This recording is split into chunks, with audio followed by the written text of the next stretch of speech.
अस्सलाम वालेकुम, मैं हूं डॉक्टर अब्बास। आज हम बात कर रहे हैं कंजक्टिवाइटिस के बारे में, जिसको आम ज़बान में हम आशोब चश्म कहते हैं या आँख का ख़राब होना, रेड होना वगैरह वगैरह वगैरह। ठीक है, मेडिकल टर्म में इसको हम कंजक्टिवाइटिस कहते हैं।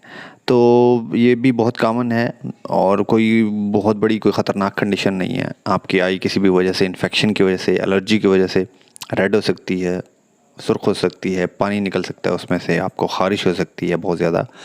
तो ये चीज़ें बहुत कॉमन हैं। ठीक है, अब कुछ ऐसी चीज़ें हैं जिसकी वजह से आपको फ़ौरन भागना चाहिए डॉक्टर के पास, वो भी मैं आपको इस वीडियो के लास्ट में बता दूंगा।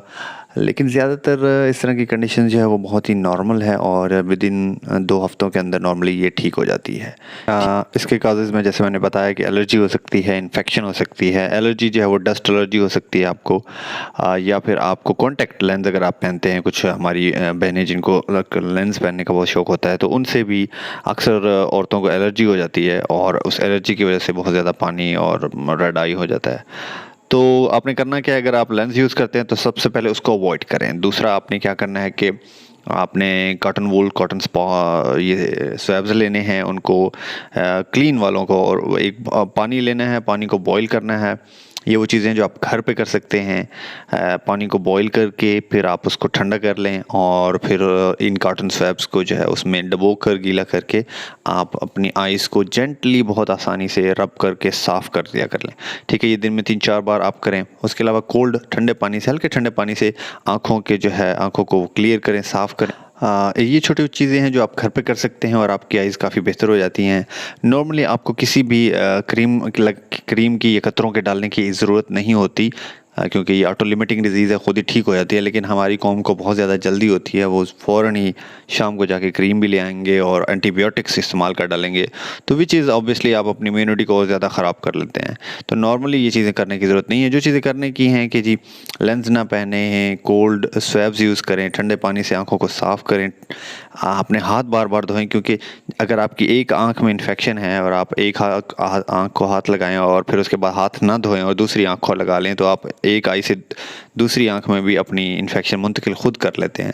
तो ये भी बहुत ज़रूरी है कि हाथों को क्लीन करते रहें। दूसरा, जो हम पिलोज़ यूज़ करते हैं जब हम सोते हैं, तो हमारे तकिए, हमारे जो बिस्तर हैं, उनको हम साफ़ सुथरा रखें, उनको अच्छी तरह धो लें डिटर्जेंट से, उनको धूप में रखें ताकि वो बैक्टीरियाज़ वगैरह जो हैं उससे मर जाएँ। उसके अलावा दूसरों के बेड्स और दूसरों के तकिए ये इस्तेमाल ना करें। अगर आपकी आइज़ में इन्फेक्शन बहुत जल्दी हो जाती है या आप एलर्जिक हैं, तो फिर कोशिश करें कि आप जो है वो अपनी चीज़ों को खुद यूज़ करें। और उसके अलावा अगर आपकी आइज़ ऑलरेडी इचिंग है तो कोशिश करें कि हाथ ना लगाएं। नॉर्मली जो बैक्टीरियल इन्फेक्शन होती है, बैक्टीरिया वो एक आँख ज़्यादातर इन्फेक्टेड होती है, और जब आप एक आँख को दोनों हाथों के इस तरह रब करेंगे तो आप एक आँख से दूसरी आँख में मुंतकिल कर देंगे। उसके अलावा ज़्यादा इचिंग करने से भी आप जो है आँखों को और ज़्यादा डैमेज कर लेते हैं। अच्छा, यहाँ पे एक और बात मेंशन करना बहुत ज़रूरी है कि छोटे बच्चों को आँख का ख़राब होना की कोई बड़ी बात नहीं है, ये हो जाता है। लेकिन याद रखिए कि अगर 28 दिनों के अंदर बच्चा पैदा हुआ है और 28 दिनों के अंदर अंदर उसकी आँख ख़राब हो गई है, तो ये बहुत ज़रूरी है कि आप डॉक्टर को चेक करवाएं। नॉर्मली 28 दिनों के बाद, यानी 1 महीने के बाद बच्चे की आँख ज़रूर ख़राब होती है और ये बहुत नॉर्मल है। तो इसके लिए आपको कुछ करने की ज़रूरत नहीं है। वही थोड़े से ठंडे पानी के साथ, हल्के ठंडे पानी के साथ अपनी बच्चों की आँखें धोएँ, साफ़ सुथरी रखें, टच न कर दें उन्हें, आँखें उनके नाखून काट के रखें।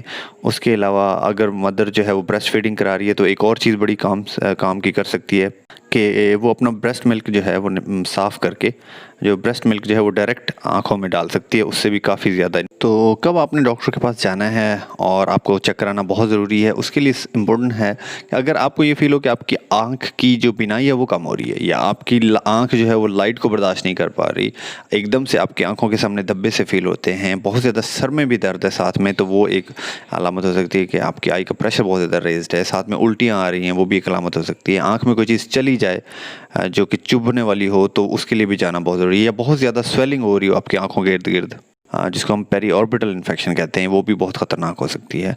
तो ये वो चीज़ें हैं जो आपको नज़र रखनी है कि अगर ऐसी कोई भी अलामत ज़ाहिर होती है तो फिर आपने फ़ौरन अपने आँखों वाले डॉक्टर को चेक करवाना है। Thank you so much for watching.